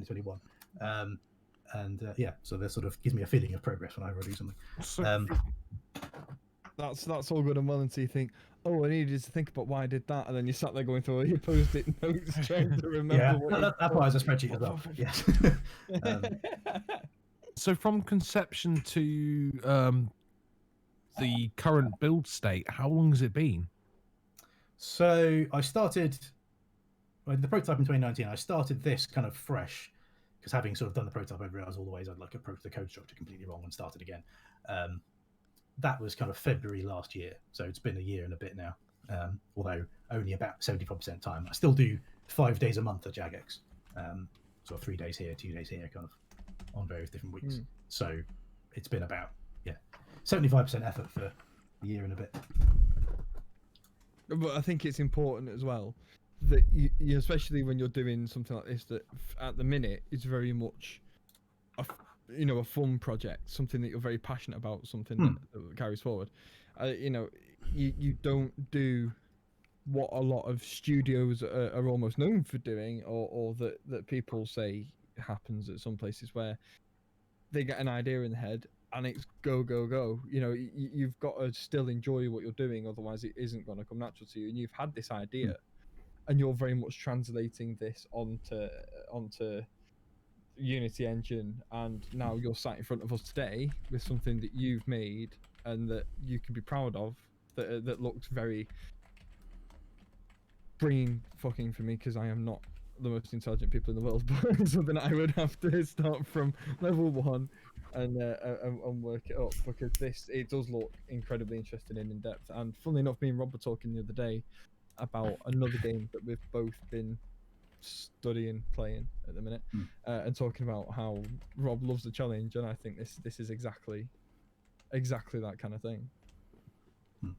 So you've got to be able to still enjoy it. So working that 75% over, instead of working that 100% is probably what you'll find will benefit this when it gets to a state when you're able to say, look what I've done. And remember, guys, I'm going to keep pushing it. Follow Tarrenam's Twitch channel. You can watch this game being developed, and then eventually buy it and play it, and you'll have seen it being built. No, you said that earlier, again, I think it was when we were chatting, that you've got no artistic skill at all. A lot of the art has been done by other people. So if people sort of like haven't got certain skills, is it easy to find ways around them to get other people on board? To, you know, how would you? Because I mean, I've come up with ideas for games before and just gone, yeah, I could never do that, and just sat them on back burners. But looking at some of this, you know, this is something that you've developed and you've looked at it and gone, well, I can't really do the art, so I'm going to do this instead or do that instead. Is that something that you learn that is easy to do? So, I mean, part of the reason I'm making this type of game is that it plays to my strengths in that mostly it's programming based. So stuff that I can do, which is, I mean, it's not really free, as people have mentioned. I need to, pay a mortgage at some point, but my time, I'm not charging myself for my time. But I have gone and found, actual talented people to make all the models and all the VFX and that kind of thing. But because I can do a lot of it, off my own back, then that kind of makes the economics of it a bit more sensible. Yeah. But I assume, though, I mean, okay, so even if you're outsourcing, for want of a better word, sort of the graphics of the game, you still know what it looks like in your head, though. Surely you've still got to portray that to these people to say, this is what I want it to look at. Yeah, so the first thing was, I knew what the devices were all going to do. I knew there would be a spray painter and a decorator and a teleporter and that kind of thing, and a laser. I then found a concept artist to kind of design what those would look like, and she produced sort of the artwork for these different things. In fact, there's lots of different sets as well. So in the final game, there'll be, as you move between factories, you'll sort of get devices made by different manufacturers that they do the same thing, but they just look different. So there'll be a different laser and a different spray painter and that kind of thing. And so she designed all of those. I then sent this to a modeler and say, could you make these?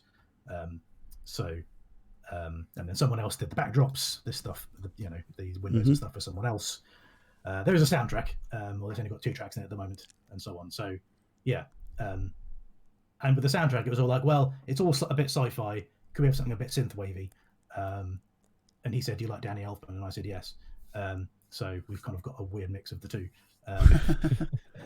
So it's although it's all in my head, frankly, the artist makes something that looks a lot better than what's in my head. So we go with that. I have to sort of do the sort of art director role, which I find quite difficult, partly because it just feels weird to me as a dev to say to the artist, that doesn't look right. It just feels bizarre.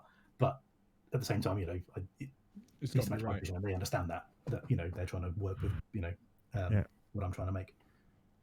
Again, chat, Dex has kindly posted up the link in the Steam where you can wishlist this game. Oh, yes. So you can wishlist it. Yes. Yeah, it is wishlistable. So there'll be a demo on Steam, I'm hoping, in a couple of months. There'll be a Kickstarter eventually as well, to get all the assets made for the other factories and that kind of thing. So if I can do a bit of a plug, if you want to follow it somewhere, follow me on Twitch, follow the game on Steam, follow me on Twitter or something, then when that goes live, you'll get a notification from somebody somewhere. Yeah, exactly. Saying, hey, if you want to. Because the sort of the base tier on Kickstarter will be get the game for less than full price. So if you back it early, then you'll be able to get it cheaper. I think when it's done right, Kickstarter is a wonderful idea. Absolutely wonderful idea. And it has brought about. I mean, everyone wants to, when it comes to quick Kickstarter, obviously the bloody cowboys that have gone on there obviously are always going to make the news. But look at the wonderful things that are being built and designed and being released because of Kickstarter. There's been some absolutely fantastic. Even albums, music, done on Kickstarter. Yeah. I think, do you think that's also another good modern sort of way of doing this kind of thing, developing games? I mean, it's really handy for people who haven't got a lot of financial clout behind them. You see some really big companies doing Kickstarters, and it feels like, aren't you guys basically just taking pre-orders at this point? This doesn't really seem like you don't need this money to make the game. It's just you're trying to get your revenue early. But for some people, it really is a case of this isn't going to get made otherwise. But again, you've got to live I mean, now, haven't you? You've got to eat now, even though you're writing it. Yeah. Yes. I've got the benefit of having a wife who has a full-time software job, so it's okay. But not everyone has that luxury. No. Yeah, I mean, the big poster child for Kickstarter success is probably FTL. That was the first really big thing that. Oh, I love that game. Yeah, first love that game. It is really good. But yeah, it has meant a lot of stuff has got made that otherwise never would have done, which is cool. No denying it. Yeah, absolutely. So, what's your thoughts on Twitch then and the gaming industry? Because obviously we have this thing with the music. I'm not going to ramble that too much about the bloody DCMA and everything else. And, even though I would happily... I have literally played Rocksmith on Twitch, and I have to delete the VODs because of the game, but I have literally, and I'm small time, 20, 25 people in the stream have gone, what's that song? I'm going to go and get that. I'm going to go and buy it. And can generate sales. Do you feel the same with games on Twitch? Because who was it? There was one of the more famous one, wasn't it? Software companies going, well, they shouldn't be streaming our games on Twitch because it's our IP, blah, blah, blah. But then I think they backed off very quickly going, yeah, but it's also very good advertising. Free advertising as well. Yes, I mean, I think absolutely, yeah. The exposure you get from Twitch is, or can be enormous. I mean, Among Us kind of sat there for a couple of years, didn't really do much. Yeah, so Twitch just picked it up and suddenly, boom. Yep. Yeah. Wreckfest was another one that did exactly that. What was sorry? Wreckfest. That was out for 4 years, I think. Before that, finally really took off, didn't it? And Euro Trucks once that got going with the multiplayer. Oh, come on, we've seen it ourselves. We all play Euro Truck, and we have people in our chat who've literally gone out and bought the game because they've watched us stream it and all the DLC because they want to join in and come and drive with us. It's. And you're right, because PCs because of it. my daughter plays Among Us all the time, and I remember her telling, because I was like, "Oh, what's this a new game?" She went, "Well, actually," and she explained, she knew it. She's like, "No, it's not new at all, but it's really picked up, And I think a few high-profile streamers started streaming it, and it just went woof. Yeah. So I think that I suppose in a way it could really make a game, especially for an independent dev. If someone's playing this on stream and you get the right streamers with the big audiences playing it, that I bet it could do wonders. But do you think that's where the gaming industry is probably a little bit more ahead of the music industry, where they've cottoned onto that and gone, actually, this is pretty good, advertising? Yeah, I mean, obviously people have done deals with people like YouTube and stuff. You can get soundtracks and albums and all kinds of things on there. And a small cut goes to. I mean, obviously musicians aren't all that fond of things like. Well, some of them are.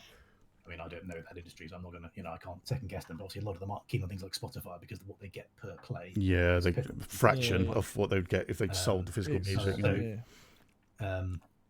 Yeah. So, whether they potential sales make up for that, I don't know. But obviously, some of the artists are wary of it. Well, it's an interesting one, isn't it? Because I've got friends that are in unsigned bands, and a very good friend of mine, Baz, who we're going to get on the Friday show one night. He's got a fantastic band, Magic 8 Ball. Now he's unsigned, and he's pushing. And I said to him, "Can I play some of your music on Twitch?" And obviously, I'm going to be putting who it is, where they can get it. And he went, "Damn right you can," because it's an unsigned band. Now Metallica are going to go, fuck off, because they don't need me, whereas an independent kind of does. That's another outlet. That's getting their music out. They just, because when you're at that level, you just want your music heard, and I guess that's the same with the games. You want your games seen, you want them played, you want to get them out there. Yeah, I mean, sorry, I'm trying to demo the game and also listen to you. Yeah, sorry. Yeah, you got to multitask. The more exposure, the better. I mean, that was one of the reasons for streaming the development. But I very quickly realised that streaming something that was in such a basic state at the start wasn't something that people wanted to stick around and watch because it didn't look like it was anything particularly exciting going on. So I'm hopeful that as time goes on and the game looks better, people will be more likely to hang around in a game dev stream. Yeah, it is vital. You need to. I think also the thing is that indies just often don't have a lot of marketing budget. So anything that's a bit more organic is obviously it's hard to you can't you can throw money at the problem of marketing. If you've got the money, you can do it, and it's fine. If you haven't, then making something that sticks is always harder, because getting people to notice it is trickier. So it's not an easy thing to do. But So Dex just asked the question, can you see any of the software houses ever doing any mid or late stage dev art designing on Twitch? Or, I mean, we see one of the railway ones, isn't it? Just Trains. They do a little bit of dev work on Twitch sometimes, sort of route designing and stuff, but I don't know. I guess that's when it starts getting corporate in it that you're going to start struggling to. You get companies doing, you get like artists doing like some modelling work on stream or something, or they'll like speed paint something like a concept for a character or something. We do on that occasionally at Jagex. We've done like modelling streams and that kind of thing. Like I don't know whether I mean, we'll see some companies will have an issue with showing their source code on stream. That was wrong. It's because I didn't paint it. I'm happy to sort of put the source code on stream. But if you're making a multiplayer game, maybe you don't want to do that. But also, I think just the number of people who want to look at some code is probably a bit less than people who want to watch someone playing a game. So I think it's always going to be niche. And I think most of those things work for people who are already established and can say, "Oh, look, come and look at us making the latest WoW character." That will draw a crowd anyway. Yeah, because it works for SES. Going back to Eurotruck, it works for SES with their Eurotruck and American Truck, where they're able to sit like they've recently been pushing their new expansion that's coming, and they've been live streaming the expansion whilst taking questions from the chat and things like that. And they've been so it's more for developers that have got a product that they're like it's pretty much ready for release, rather than the coding side of things, because a lot of people will see coding on the screen and will just switch off. Yeah, a lot of people, like I say, a lot of people see the green text and go, "Nah, you're all right." It's too complicated for them, but it's not. You've got to be. I think as more people than not just find it fascinating. It's just you look at it and you think, "What is this?" Or some of us had bad parenting happen to us, and we've now permanently scarred against programming. Well, I see what you put in the chat there, Sam. And like I said, though, I think when it comes to Kickstarters and that, there are always going to be. I bet when Kickstarter came out, there were going to be those people thinking, "I could make a load of cash here," and without actually doing anything. And I think that's always going to be the case as well, isn't it? Green decks. They got away with it quite well. How many millions now have they generated, and there's still no finished game? Yeah. You see, if you started off as Kickstarter, as a developer, if you put something up on Kickstarter, I imagine, and you've got it in your head, you're going to have to be the people who make Star Citizen, Jeff. You're going to have to be very specific as to what that Kickstarter will go for, because what I can imagine being the worst possible scenario for someone putting something on Kickstarter is over-promising. Because if you overpromise by any chance, and again, this is the perfect case study for it, as we mentioned earlier. If you look at Happy Games when they made their deal with Sony, and said it will have all this, and then released with very little of it, and that is enough to make most people just walk away. You have to be very careful, as with everything you do online. You have to be very careful not to overpromise. So I imagine that when you go about putting this on Kickstarter or what you do, I imagine you probably got to sit down and look at it very bluntly, get a few people to proofread it so that it can't be misinterpreted, and then get it going up there. Just looking at what you're doing now, you said it gets more complicated as you go along, and this looks like it's starting to get. Yeah, because I actually had to pause there before what we're doing. I got to this point and went, "Hang on, I need to get 2 more sides into this cube. Like, how do I rotate it to get them in? Like, hang on, like, what am I doing now?" And I realized, oh yeah, I need to rotate it like round that way and then up a bit, and because I need to basically build a full cube out of. I can add 2 panels at a time. I need to make a full cube out of that, and that's like a slightly tricky proposition. I'm not 100% sure I've done this bit right. I think I might have done, but we'll find out in a minute. Yeah, we'll find out. Oh, I think we're okay. Yeah, that matches. I think here we go. Now it says it matches output number 1. So there we go. That's fine. Yeah, so it does get a certain amount of you sit there and I will occasionally like have my hands like this, and I'll kind of go, hang on, like that. Yeah. That's why I then added this thing where you can sort of drag the cube around kind of in the middle and kind of see what it does. I can click it and go, right, what state's it in? What do I need to do? That's where you'll get some MDF and make a little mock-up of. You make a little mock-up of the cube and then get different coloured post-it notes to make it and to try and visualise it before you do it. That's immersiveness, that is. Just make it out of Lego. When she was giving it a go, she made like little sort of cross-shaped nets of cubes and like wrote colours on them and stuff and folded them up into a cube and kind of, that was how she was playing it. Brilliant. Yeah. Well, I'm sure in a drawer somewhere I've got a cube that's made up of 9x9 little cubes that they're all different colours that I've. Yeah, so if you want me to send you that for you to visualise, that could take off, James. That could take off for something. If only seeing you doing that, it takes me back to the remember Lemmings, and literally some of those levels, we were literally putting rulers on the screen trying to work out where the bridges were going. Starting the bridge to yeah. We're like, well, if it starts there, it's going to go at that angle. Because, the original Lemmings was a perfect example of a game that starts off a piece of piss. You get into those mayhem levels and you're taking days and days to complete them. I've got a feeling watching you demo this, I've got a feeling you know what you're doing. The Archimedes version. I may have done these levels before a few times. What I'm trying to do here is, like, the cube has got these two wooden panels on it, and they're next to each other, but they're meant to be on opposite sides. So basically, I've got this thing take panels off and put them back on again. So what I do is I take one of the wooden panels off, take a metal panel off, but because I took the metal panel off most recently, that's the one that goes back on first. So I have to sort of, you have to sort of rotate because it was like a stack. So I take a wooden panel off, then I rotate it, take a metal panel off, and then the metal panel needs to go where the wooden one was. So I rotate it back the other way, stick it on, then I can put the wooden panel back on, and then it matches the output. Oops. So what were you going to say, Seth? I've forgotten now.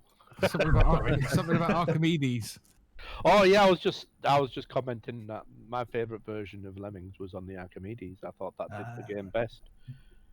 I thought you were going to start telling us about something about Archimedes. I know. Yeah, that Greek fella. Yeah. No, the Acorn Archimedes. Yeah, Acorn Archimedes. Yes. Not Socrates, pal. The Archimedes was a flash modern computer to me. That was just literally being brought into the school as I left in '87. The first Archimedes. It was great. There was 3 games we had at school. It was you had Lemmings, and we all played them, and we all loved them. Another one was like this plain one. It's really crap when you look at it today, but it was called Chocks Away, and it was the bee's knees. And what was the other one? Oh, Nutty Professor. Oh, that rings a bell. Moriarty. That rings a bell. Yeah, it's like a 2D platformer. So, for anyone that's coming to chat, by the way, and IDJ, etc., welcome. Well, come in, sir. So today's a special Grumpy Gamers because we've got our very special guest Tarrenam here, who's a streamer, but he's also a dev for Jagex, makers of RuneScape, etc., and also a independent dev as well. And this is a game he's showing off that's in work in progress at the moment. So to getting the chat up to speed. Just quickly, so when you joined Jagex and obviously RuneScape in 2007, was that when the massive explosion was going on with the people making stupid money out of the game? Because I remember my ex-girlfriend's brother, who was like still at school, was talking about selling his account or something because they were going for stupid amounts of money on eBay and stuff. Yeah, so you'd get like, there was a lot of, and there was 2 things. You could like level up an account. You could even automate leveling up an account, which is very much against our terms. And then you could sell it, or you could just automate playing the game to get in-game money. You could then sell the RuneScape gold for actual cash. Right.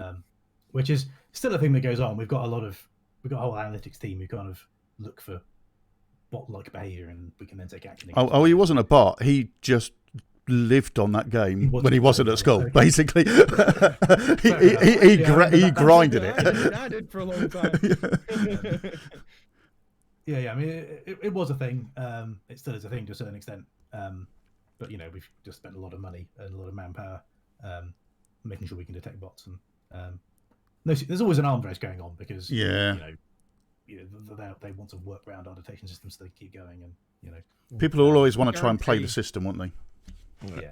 There's two things you can guarantee with a decent MMO: longevity and bots.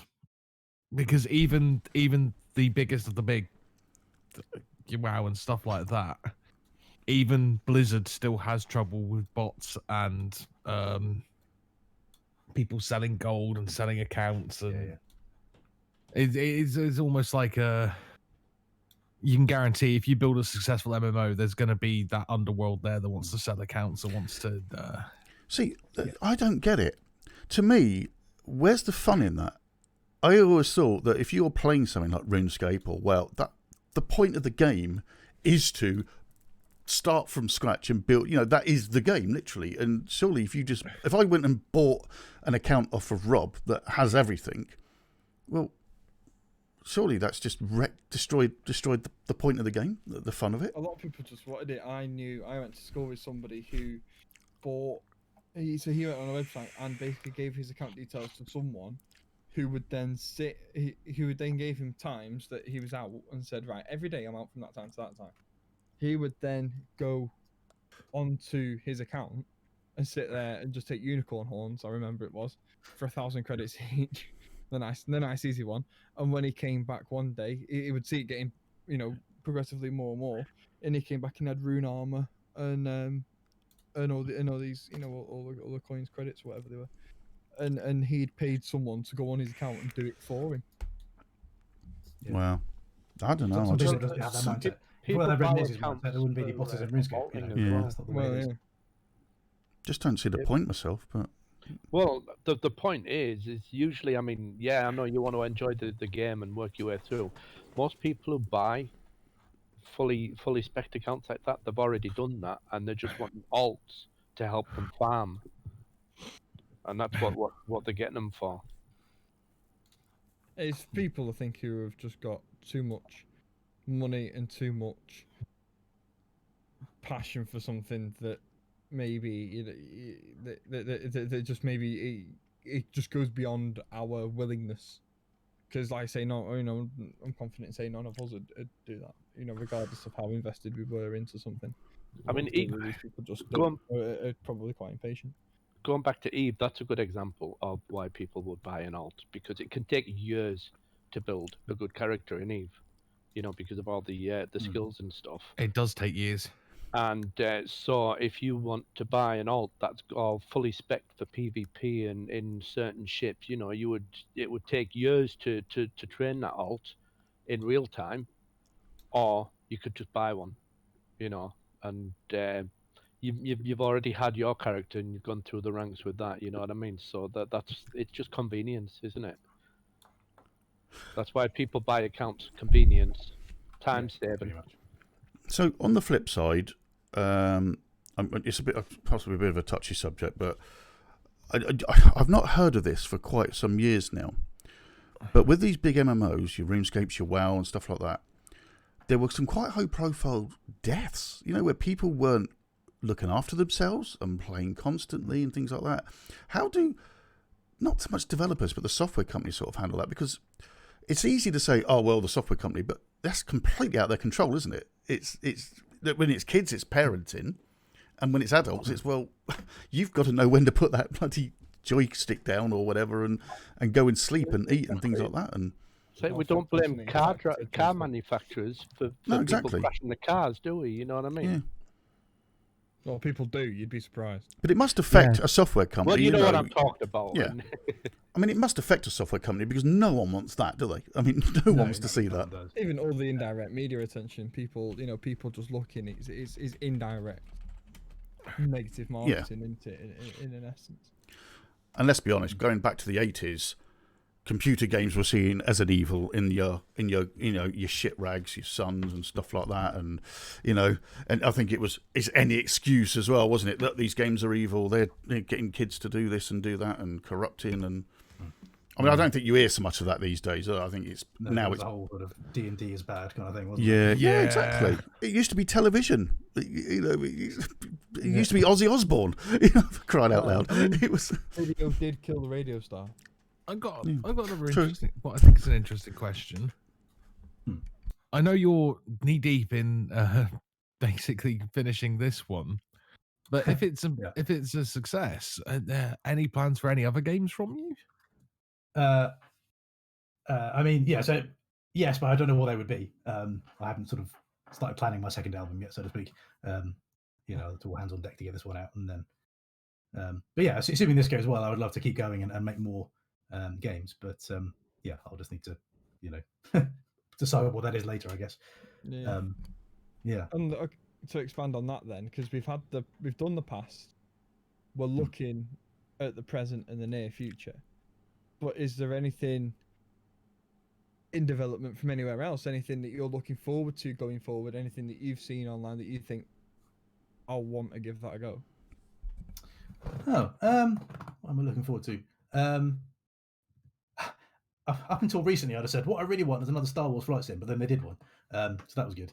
Because that point it'd been like 20 years since X-Wing Alliance, and I was getting sad. Yeah, I'm trying to think what am I looking forward to right now. And there was a game that that came out like a week or so ago, which is really relaxing. It's called Dwarf Romantic, and you just like imagine getting a box of Carcassonne tiles and just like single player putting them down and making something cool. Like that's what the game is. It's really relaxing. Okay. You put down like woods and villages and fields, and it's all very relaxing, very peaceful. So I was hyped for that, and it came out. I think a week or two ago. And my wife's completely obsessed with it. But it's just very chilled.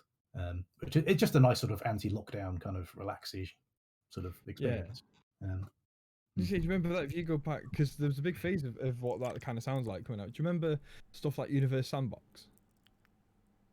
I don't know if you that one. You don't remember that one? Basically, it just gave you the universe. You could do what you want. You could make the sun crash into other suns and all sorts of stuff. Okay.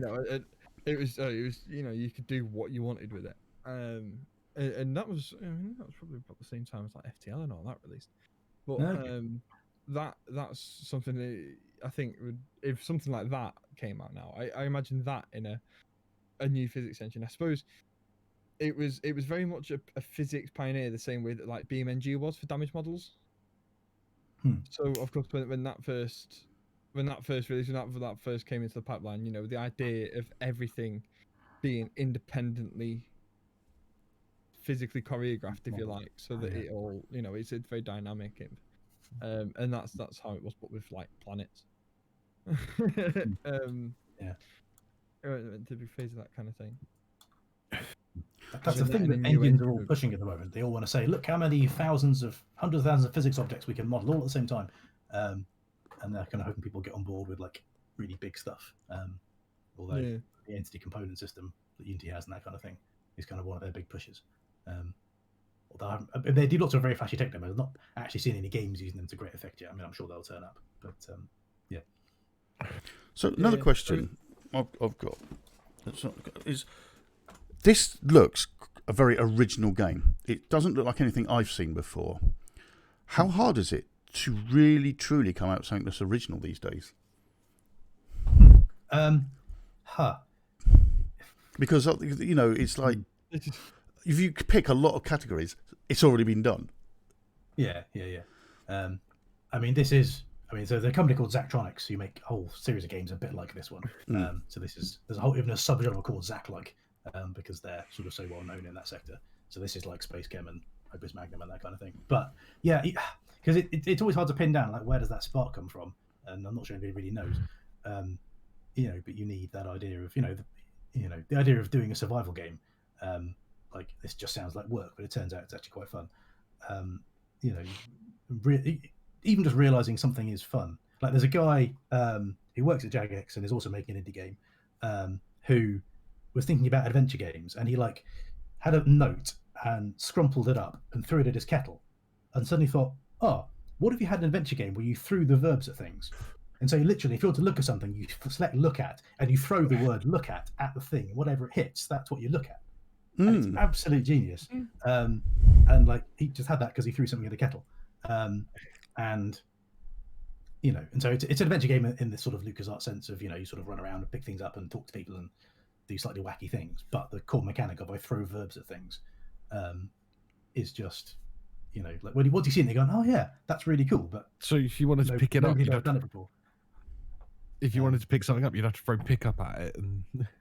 Yeah, or take or whatever it is. Yeah, but then also I think once you've picked it up, certainly with the early versions he was doing, like once you pick something up, you could then throw copies of it at things. So like there was a really tech demo, you had to give a box of chocolates to someone, so you picked up the box of chocolates, and then you could throw a box of chocolates all over the place, and eventually you gave it to the right person. They were like, oh yeah, thanks, you know, that was what I wanted. Stood there and there's chocolate exploding around them. It's only when you give it to them, they go, oh, thank. Yeah. That sounds quite. But then again, witty, actually, that sounds quite. What's the name? You know, again, a truly original game done right can strike gold as well. I mean, look at The Sims. When you actually looked at it on paper, you're controlling some people living in a house and doing it, you think, what the hell? When that, I remember when, and we probably all remember when Sims first came out. Holy shit! I lost weeks. I lost weeks of my life. That's another game that on paper that sounds like work. Yeah. Yeah. I used to do that exact thing with stuff like RP games like Arma 3 Life. So a sub context of Arma 3 was literally you got dumped on an island with some clothes and £1,000, and it was go make a life for yourself, and you could do anything. Go be part of a private military corporation, fisherman. You know, whatever. You basically just. That'd be me. That fisherman. Fishing, yeah, you'd be there. Did things and did what you liked, but you could lose weeks. You could lose years on just sat on 3 running around an island because you crashed your car and you need to go and get. You know, it was. I mean, it didn't help that the handling model was pretty poor, but you know, it was a given that you were gonna crash at some point. Everyone did, whether it was a helicopter or a car. It's 2 different things. But you know, you just lose years, and it's that immersiveness of those kind of things, I suppose. I'll tell you another one that's relatively simple that I've lost a lot of time playing, and I'm sure I've seen one of you guys have got it on Steam as well, and that was Audio Surf, where you're basically you can just load up any of your songs, an MP3, and you've got to basically pick the blocks up, controlling with your mouse to the beat and to the music, and it gets faster as the beat gets faster and slower. And I can't remember. I know one of these guys or one of the Friday guys I've noticed that they've got that as well, and that was again it was something I thought, wow, this is quite a simple idea. Audio Surf. Something similar. It's called. Audio Surf. By the way, Mozzie, so I think I've probably shown everyone all that there is to see in the game at the moment. I'm probably going to stop the stream. Okay. But you've sort of seen the first 10 levels or so. Cool. I will drop them funkier things. back to here. Oh, there's Audio Surf 2 now. Yeah, I haven't got the second one. I've only got the first one, but it was again. But again, it was something. I think someone gifted it to me on Steam years and years ago, and I was like, "What's this?" Put it on. I thought, "Wow." 4 hours have gone by and I'm still sitting there. Oh, wonder what this song looks like. I wonder what this song looks like. And I know I'm going to put some Slipknot on and really challenge myself. And but yeah, you'd never be able to stream this game, though, would you? That's the downside. Well, you could, but your VOD would be fucked. Take it from someone that now streams Rocksmith all the time, and the first thing I do when I finish the stream is delete VOD. I didn't save it. I did a stream last night with some requests on. I didn't even save it. It's not saved. You can't find it. I just didn't record a VOD. If you just, I think my train sim with my AFK video, I'm probably gonna have to delete my train sim VODs. You know, if you turn VODs off for those streams, well, does it delete the VODs that we've already saved, or does it just switch it on and off? It just doesn't record any more VODs. So when you stream, it just doesn't. Save. Oh, that's handy to know. So I could just turn it off. Do the Rocksmith. Turn VODs off, and people can still clip. Yeah, but the clips, I've noticed that though. If you try and clip something which has got copyright music, it literally deletes it within seconds. Yeah, it's gone. It's clicked on. Yeah. So someone's got one clip of me, and it's me talking bollocks in between the actual music. So that's fine. There's no actual music playing. So it's a question that the past few shows that we've been kind of asking ourselves, and I thought it might be interesting to ask you. Classic game that you loved, but that you sucked at. Yeah, a classic game you love, but you actually sucked at it. But you loved it. Anything multiplayer in it, I think. I just suck at online multiplayer. I love like original Unreal Tournament, but was terrible at it online. Yeah, what else? I'm gonna have to go and look at my enormous pile of really old stuff. I still have like a couple of shelves of like physical games from back in the day. Big box stuff. big box games? I don't have the big boxes. I used to. I mean, I've still got the old small CD cases, the boxes. When I was a kid, I decided it'd be cool to I made a collage on my wall of all the cool bits of my boxes. I cut the boxes up and framed the whole thing and stuck them together. And I had all kinds of things. I had Star Wars stuff. I had Riven, I think. You realise people would buy that now, wouldn't you? People would buy that. Yeah. I mean, that's long on the scrap heap. I think once I moved out and left home, my parents decided they didn't really need it anymore, so it was just fair enough. Yeah. So yeah, a game that you enjoyed, but you really wasn't very good at it.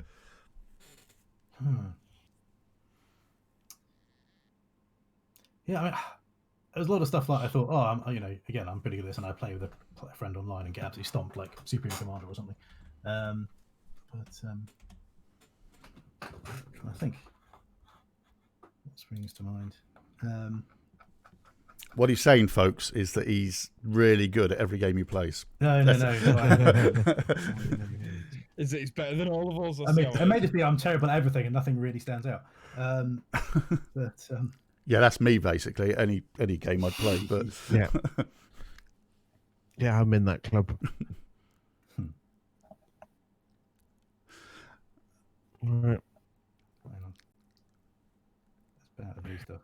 Oh, I suck at Path of Exile. I'm trying to make a decent build on that. I just don't understand the system. It's just. How do you think for the resub, mate? How are you?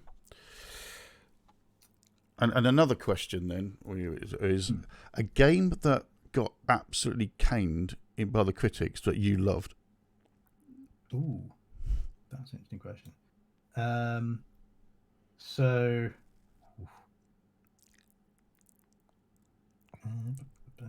Did get a pen that I love. We're being a bit unfair on him because we plan these ahead. we have 2 weeks to think about these ahead. But yeah.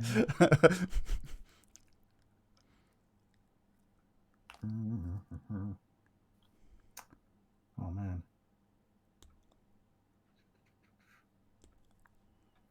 I have too many games and half of them I hadn't even played, which is, that's big. Every game's guilty secret is the size of their Steam library. There we go. A game I really liked and sucked at, Frozen Synapse. That was a pain in the backside. You heard of that one? No, I don't know that one. It's a squad-based or turn-based combat thing, but you plan out all of your squad's moves, and the AI plans out its moves at the same time. So you have to kind of constantly second guess it, and it's very cool. But I never played it in any way. We used to get absolutely horribly slaughtered. It is it's a relatively old indie game these days, and the graphically it's quite basic, but there's quite a lot of simulation of exactly standing where and what gun they've got, and are they kneeling, and have they moved in the last 3 seconds, and there's a lot going on. I was just terrible at it. I'm not gonna put you on the spot and ask you the opposite, because we also do the game that was really hyped and we couldn't understand why and hated it. But I think as a dev, I think that's quite an unfair question for you to put you on that spot. I mean, actually, so the second time I played BioShock, I liked it a lot better. So the first time I played it, I was mostly annoyed that all the bits that weren't like System Shock 2 were worse. It was made by a similar group of people, and it's some of this is like System Shock and it's great, and some of it isn't, and I don't like it. But the second time I played it much more on its own terms, and I liked it much more. So once I sort of got over myself slightly, I enjoyed it a lot more. What about? Did you find that then, Sap? Because you're a fan out of our group. You're the biggest fan of BioShock. Did you find it got better the more you played it, or? I think the first time I played it, I was a little bit creeped out by the little girls to enjoy it fully. You know what I mean? It took a few goes, getting used to it. Cause it's really freaky when you first play it for the first time. Honestly, it really is. Yeah, it was all the mannequins for me. You go through an area and it's full of these plaster mannequins, and you walk back through it and they've all gone. And after that, suddenly they're turned into slices and that. And they don't move when you're looking at them. And then that was it's like the Doctor Who things, isn't it? The angels. The angels. They were the second worst ones for nightmares after the bloody children with the gas masks on. I think BioShock was a creepy game with headphones on anyway. Just the sound effects were enough to get you on your toes. Yeah. I always wanted to play Alien Isolation, but I watched it, and now I just have no drive to play it. I don't have it. I don't want to get it because I've seen it. I have it, and I started playing it, but never. I don't know. Nothing really. there was nothing I really didn't like about it. It's just one of those where you start playing it, but then you just, for some reason, you never go back to it. Right, turn your lights off then, stream it, we'll watch you play it. Yeah, we'll do that. The downside is my camera doesn't pick up low lights, so if I turn my lights off when I'm streaming it, you're not You won't see it at it. all. Yeah. Well, unless you get your face I'm up not close, sure like if Blair it's Witch. yeah. Put a torch under your face, like Blair Witch Control Project or lights, something. Just play like that. Yeah. So, talking about your stream, then obviously you're streaming about making the game and that. Are you going to stream anything else? Are you going to play games on stream, or have you got any drive for that, or is it literally you're going to be coding and chatting to people and is that another avenue to go into, or? I mean, I have done the old thing. I've streamed quite a lot of Into the Breach. It's quite a sort of puzzly game in its way. But I think mostly, like, having streamed a lot of the day, I don't really want to keep going too much. And I'm trying to keep a fairly clear kind of like work-life separation. And sort of when it's evening, I'm not going to work. Do you find that hard as a developer, of having that work-life balance of, like, this is my switch-off time, that's it, go and do something else, or I'll just finish this bit. I've just finished this bit, and suddenly it's like 3 a.m. So, I mean, one of the really great things about Jagex is that they really do have a, we don't crunch kind of culture. There's a bit of overtime here and then, but by and large, they understand people need to go home and rest, and that's good. So there are some companies in the industry that really don't get that, and we talked a bit about that earlier. So that's always been relatively easy to go home and switch off. It is a bit more difficult because, like, where I am now is my gaming PC, but it's also my work PC. So it does require a bit of discipline. There are some times on a Saturday when I think I really just want to do some game dev, but also I should relax and spend time with my wife. So I don't. But I suppose being married also puts a bit of control on that. So can I just say thanks to Edgy who's resubbed? Yep. I saw the notice come up, so thanks for that, Edgy. Yeah, definitely. And I think go on. No, go on. Well, perhaps because I'm getting ready to wrap up. So yeah, that's fine. Fine. I've been up since 6 a.m. So one of the things that I think about, and I think of this about celebrities, but I also think about it about people who provide a product, people who have worked on a product, and I've kind of almost kept tabs on it tonight. But as someone who obviously employed by Jagex, and you have worked on RuneScape, which I think obviously we would say is certainly for my one of my most iconic or nostalgic childhood moments. Do you ever feel a bit dwarfed by it? Because we've mentioned it a lot tonight, and we have mentioned it a lot tonight. And when you talk to people and say, "Oh, this is what we've done," it almost. Do you ever feel it's a bit dwarfed? Like we do other things as well, type things. Yeah. There was a weird moment. So there's a thing we do, obviously not in a pandemic, but RuneFest is our sort of big convention once a year, and people flying from all over the world. And people are always keen to kind of meet we call ourselves JMods, the Jagex moderators, the people who work at Jagex. And like people say, "Oh, can you write your mod name on my bit of paper?" And like first time this happened, I thought, "Oh, wow, this is slightly odd. Somebody wants my autograph." And I realized, no, they don't. They don't care who I am. They want to know what my mod name is. They want to get my mod name written on a bit of paper. Like who I am isn't terribly important. They just want to know they've got as many JMod names down as possible. You know what I mean? It was a slightly odd experience. I mean, they're all lovely. And they're not trying to dehumanize me at all, but it was just a slightly strange moment of like, they sort of care who I am, but in some ways they don't, because they have no idea who I am. Some JMods are really famous because they're the community managers or their content devs who are on Twitter a lot. Yeah, they've got the face out there. And they've got no idea who I am. So that was a slightly weird moment. I mean, often when I'm working stuff that hasn't been RuneScape itself, there's always a certain section of your player base that goes, "We just want more RuneScape." So getting them to care about the new thing we're doing isn't always easy. So what is your JMod then? Tex is asking. Genesis with a J. There you go. So Jagex Genesis is my. Yeah. Well, hopefully we've balanced a bit for you. Obviously we couldn't not talk about RuneScape especially with people in our community that are into it and that. But hopefully for yourself, and you can that we've balanced it a little bit as well about your past and the stuff you've done with that, and also what you're doing now. So we've tried. Yeah, I've enjoyed all of it. No, Yeah, it was fun. I got to show you the game and play it a bit, and to generally talk about game dev and what RuneScape's like. No, it's been good. I've enjoyed it. Thanks for having me on. And well, any time, and and again, hopefully you might come back again as a guest and let us know how we're getting on with the game, and it'd be interesting to know. Give us an update. Obviously, we're all going to be following his Twitch channel, which is there. Yes. So He's a man who is on message. We will see you in your channel as well. But again, you will be more than welcome back. You've been a gentleman, and it's been interesting. It's a different show for us this week, but I'd like to think that I'm speaking for all of the hosts and the chat that it's been something different. It's been quite fascinating. Yeah. I've enjoyed it. I've enjoyed talking to you guys. It's been great to see the questions in chat. It's been good. Yeah. Now, I'm going to do a bit of a Friday night show here, and that's because when we always have guests on the Friday show, and we always ask the guest, choose the raid. So is there anyone online right now on Twitter, on Twitch, what fucking platform are we on, that you'd like us to raid? Mixer. We're on Mixer. And thank you, Dex. Thank you for putting us in touch. Really do appreciate that. Gosh, who are the people I'm following? Who was online? Not very many. I mean, the Escapist, but that's a bit weird. So there's a guy who is in fact making an MMO, which is sort of a bit like RuneScape, called Fanks Games, who's online at the moment.